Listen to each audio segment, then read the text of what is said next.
Many Ugandans are engaged in small-scale agriculture. However, not many actually surpass that stage of production. And of course, now we're saying we are a food basket. We should be able to produce to give our neighbors and beyond. And guess what? Having a commercial mind is the key. Take a look.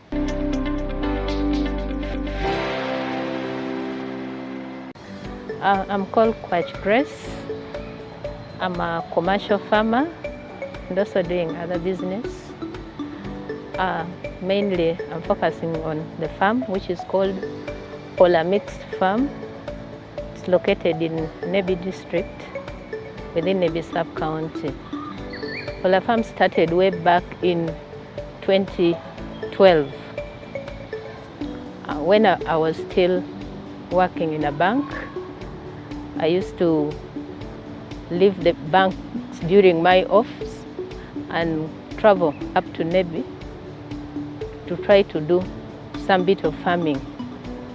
Someone may wonder how, why.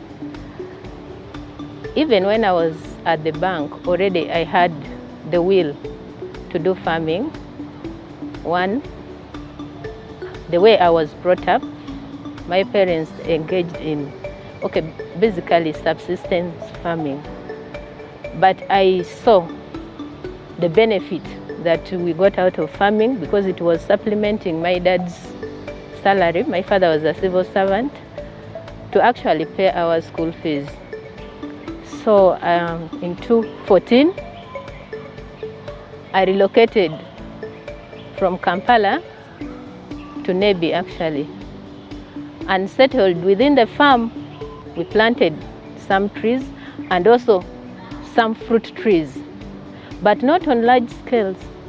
So after some time, I started thinking of other things, but those were the basics that we started with. I said, why don't we bring some pigs? I inquired from someone. I got the local pigs. There were 2 pairs. And then within a year, they produced, and we had about 16 piglets within the first year. And that one motivated me. We started keeping those ones, and they kept on multiplying. So the pigs were coming up, and then we also thought of apiary, because the land is just, natural. And we would see bees moving around. Then we said, why don't we try beekeeping? We started with 7 KTB. And the first harvest was really good. Again, it motivated us. So the little money we were getting from the crops, we are now investing in some of these things. We are now investing in the apiary, also taking care of the pigs. Remember, they were still growing also. So slowly, we kept on increasing the number. Even our people learned how to make some of the beehives to reduce on cost. So in 2020, I started looking at other things, because now we were doing this, whatever we have, comfortably. The mangoes are ripening. We're already harvesting mangoes. The trees, they have grown. We don't need much maintenance. I realized our work reduced. So we needed to bring in other portfolio in the farm to add on what we are doing. So we thought of goat rearing. Last year, I introduced goat farming. And at the same time, we introduced fish farming. I think most of them were already expecting. So as we talk now, we bought about 88. Right now, we have about 180. Someone may also ask, why all this? I have a vision. Why am I doing this? Fish, what? First of all, I am looking at sustainability of the farm, where if we have a long-term project, we need to have other projects that can keep bringing us money, income, to keep the farm going. Because we are giving the fruits, we bring them here to Kampala. Sometimes we can even get about 5 tons. I would also like to talk about the achievements of the farm. I thought of other business to diversify. So we opened some small stationery that the farm supported, and it's helping us. We are paying children, not only ours. We do social corporate responsibility within the community. There are children who are now in S6. There are others who have joined university with our support from there. So my target is that one day I can have actually a training school there for the young, old, even the people who are retiring. Now, if you ask anyone who owns a car or a moving machine of any sort, one of their biggest challenges is sourcing for genuine parts when they need to. But we also know that as Ugandans, we really like a bargain. But you know what they say? Cheap things are expensive. My name is Rashida Nachivole. I deal in spare parts, new and old spare parts. Since we have new and old, new usually cost less than the Japanese old spare parts. But when we come to the durability, old spare parts from Japan last longer than the new ones. New ones are usually from China and Taiwan, and they cost a bit less. So you realize that they get more expensive in the long run because you have to fix them all the time or replace them all the time. So the more you bargain, I am forced to give you a product that is not of good quality. When a seller gives you a price of something, you don't have to over bargain. When you over bargain, they get forced to give you a product that is less genuine. When you buy genuine parts, it might seem costly in the beginning, but it is long lasting. My advice to car owners and mechanics is to invest your money in genuine products.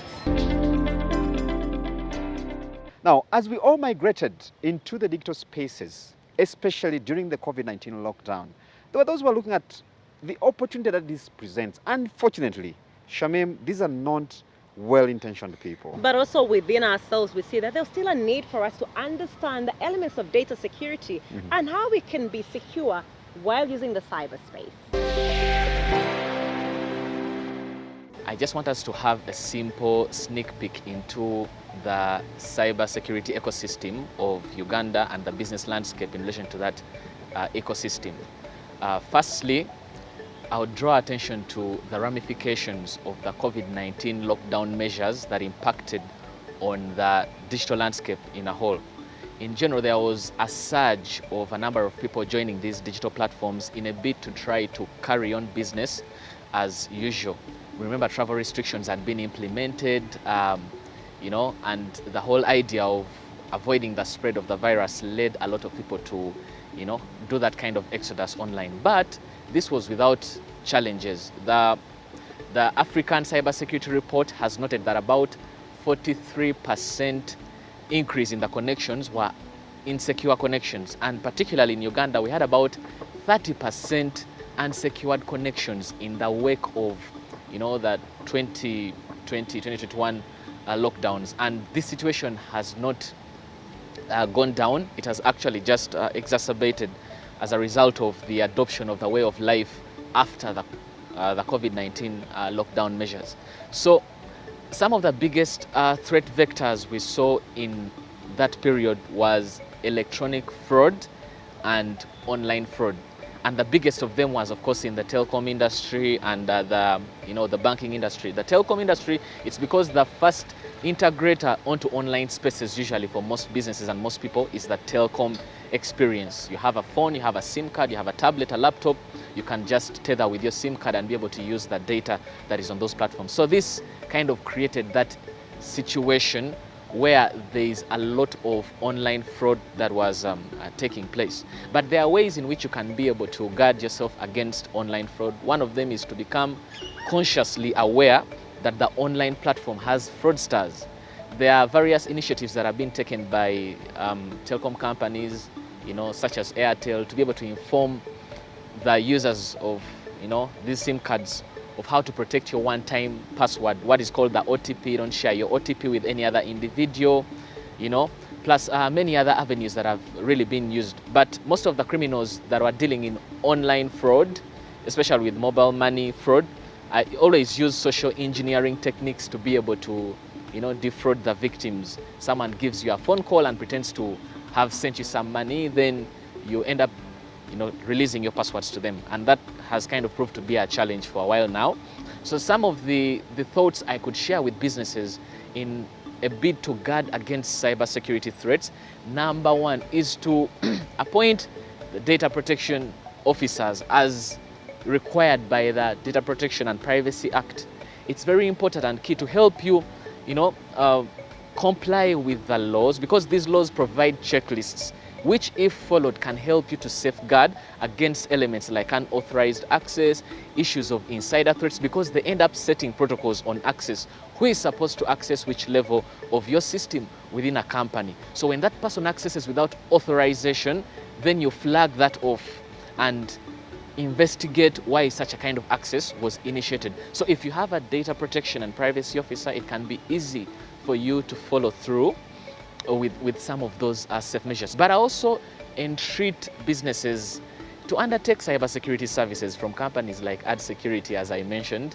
And these companies can help you do risk assessments to highlight and point out the threat landscape within your system. It's always different. You might be in the same industry, but for each particular company, the threat vectors and loopholes are different. So my encouragement to businesses is to become cyber conscious. Do trainings, awareness trainings to your employees to know how to spot red flags. Some of these employees don't know how to do safe web browsing on your machines and systems. They download malware that they don't understand, that has been targeted to damage your system. We now come to the end of this week's edition of Money and Markets. Thank you for being a part of the show. Please keep those questions and comments coming. Let's keep this going. I've been your host, Charles Boji. And I'm Shamim K. Matovu. Until next time, bye-bye.